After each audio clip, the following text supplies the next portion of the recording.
Howdy Arch fans, Dennis here. Hey, I've built many of the bows that Nick, the backyard bowyer, has put tutorials on YouTube for, and I really appreciate the design and the thoughtfulness that goes into all his bows. This is the no heat, less than $7 and able to build in 7-minute bow with the fiberglass rods cut at staggering lengths and taped together and shoved into the middle here. The only thing different I did was I did squish the handle just a little bit right here for arrow clearance, and I put a little flipper arrow rest here. It's got a paracord, or actually no, this is a poly weave string. I didn't test the draw weight, but it's probably 35, 40 pounds.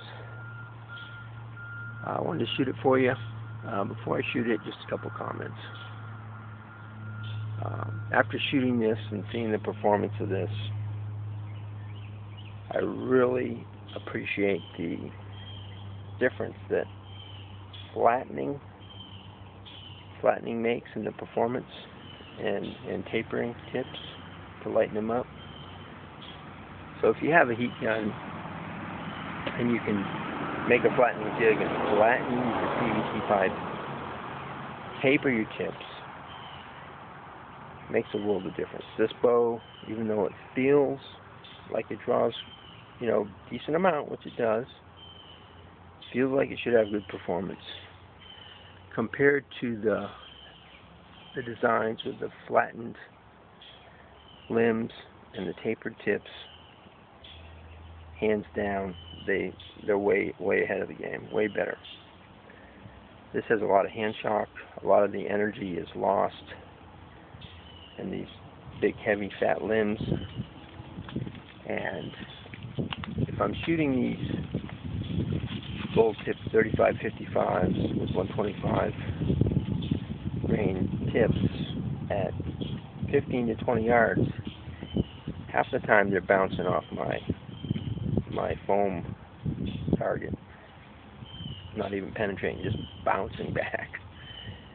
Where that never happens with the other bows, the tapered bows and the flattened limb bows. So I'm going to go ahead and shoot this for you, and obviously it's an option if you don't have access to a heat gun and you want to play around with a bow, have something to shoot. It's definitely better than a bow without the fiberglass rods. I mean, that definitely boosts the performance of it. But still, flattening limbs and tapering tips will put you way ahead of the game if you can. So, let me go ahead and shoot this for you.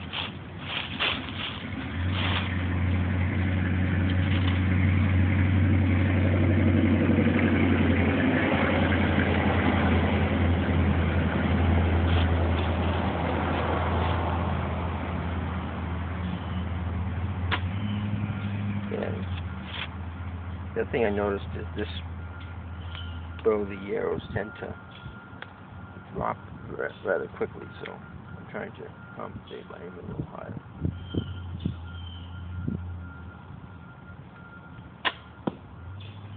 That one's stuck in.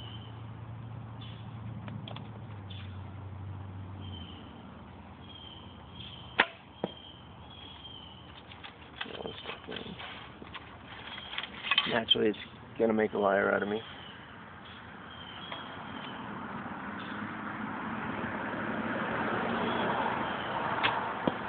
Okay, so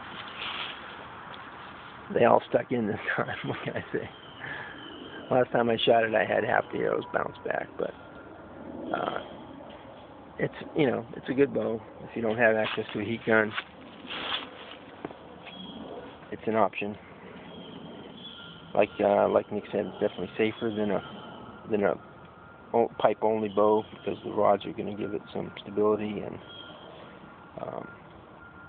You know, take stress off the PVC, especially towards the middle here. And that tends to be where they break. So this is Dennis. Again, thanks Nick for all your uploads and all your inspiration and education. This is Dennis signing out.